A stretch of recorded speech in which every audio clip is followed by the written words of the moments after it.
ಅವರಿಗೆ ಈ ಆಗಸ್ಟ್ ತಿಂಗಳಲ್ಲಿ ಏನು ಲಾಭ ಏನು ನಷ್ಟ, ಮೊದಲಿಗೆ ಕೆಲ ಎಚ್ಚರಿಕೆಗಳಿದ್ದಾವೆ. ಆ ಎಚ್ಚರಿಕೆಗಳು ಯಾವುದು ಅನ್ನೋದ್ರ ಬಗ್ಗೆ ನಿಮಗೆ ವಿಸ್ತೃತವಾಗಿ ತಿಳಿಸೋಣ. ಈ ಎಚ್ಚರಿಕೆಗಳನ್ನು ನೀವು ಫಾಲೋ ಮಾಡಲೇಬೇಕಾಗುತ್ತೆ. ನೋಡಿ, ಮೊದಲನೇ ಎಚ್ಚರಿಕೆ, ನೀವು ಹೂಡಿಕೆ ಮಾಡ್ತಾ ಇದ್ದೀರಾ, ಯಾವುದ್ರಲ್ಲಿ ಹಣ ತೊಡಗಿಸ್ತಾ ಇದ್ದೀರಾ, ಹಣ ಇನ್ವೆಸ್ಟ್ಮೆಂಟ್ ಮಾಡ್ತಾ ಇದ್ದೀರಾ, ಆ ಇನ್ವೆಸ್ಟ್ ಮಾಡತಕ್ಕಂತ ಹಣದ ಒಂದು ಲಾಭ ನಿಮಗೆ ಆಗಬೇಕು ಅಂತಂದ್ರೆ ಸ್ವಲ್ಪ ಎಚ್ಚರಿಕೆಯನ್ನು ವಹಿಸಬೇಕು. ಆತುರದ ನಿರ್ಧಾರ ಬೇಡ. ಯಾರೋ ಮಾಡಿದ್ದಾರೆ, ಯಾರೋ ಹೇಳಿದ್ದಾರೆ, ಯಾರೋ ಅಂತ ಇದ್ದಾರೆ ಅನ್ನೋ ಮಾತ್ರಕ್ಕೆ ನೀವು ಹಣವನ್ನ ಹೂಡಿಕೆ ಮಾಡಬಾರ್ದು.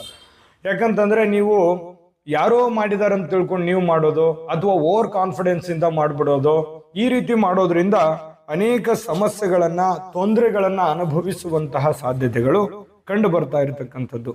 ಇನ್ನು ಈ ತಿಂಗಳದ ಕೊನೆಯಲ್ಲಿ ಕೆಲವು ಕುಟುಂಬಗಳಲ್ಲಿ ಕಲಹ ಇರುತ್ತೆ. ಕುಟುಂಬದಲ್ಲಿ ಚಿಕ್ಕ ಪುಟ್ಟದಾಗಿರ್ತಕ್ಕಂಥ ಕಲಹ, ಕದನ ಅಥವಾ ಮಾನಸಿಕವಾದ ವ್ಯಥೆಗಳು ಈ ತರ ಇರ್ತವೆ. ಅದಕ್ಕೆ ನೀವು ಆಸ್ಪದ ಮಾಡಿ ಕೊಡಬಾರದು. ಯಾಕಂತಂದ್ರೆ ಅದನ್ನ ನಿಮ್ಮ ಹಿಡಿತದಲ್ಲಿ ಇಟ್ಕೋಬೇಕು. ಆ ಕದನ ಕಲಹಗಳನ್ನ ಆಗದೆ ಇರೋ ರೀತಿಯಲ್ಲಿ ನಿಮ್ಮ ಹಿಡಿತದಲ್ಲಿ ಇಟ್ಕೊಳ್ತಕ್ಕಂಥ ಪ್ರಯತ್ನವನ್ನ ನೀವಿಲ್ಲಿ ಮಾಡ್ಕೋಬೇಕಾಗುತ್ತೆ.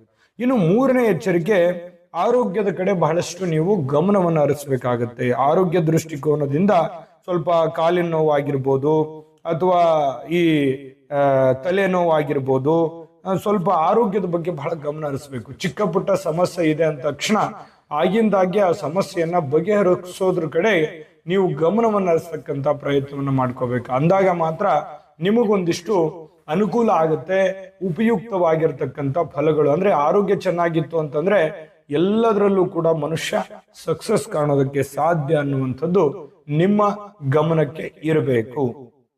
ಇನ್ನು ಯಾರೊಂದಿಗೂ ವಿವಾದ ಮಾಡುವಂಥದ್ದು ಬೇಡ.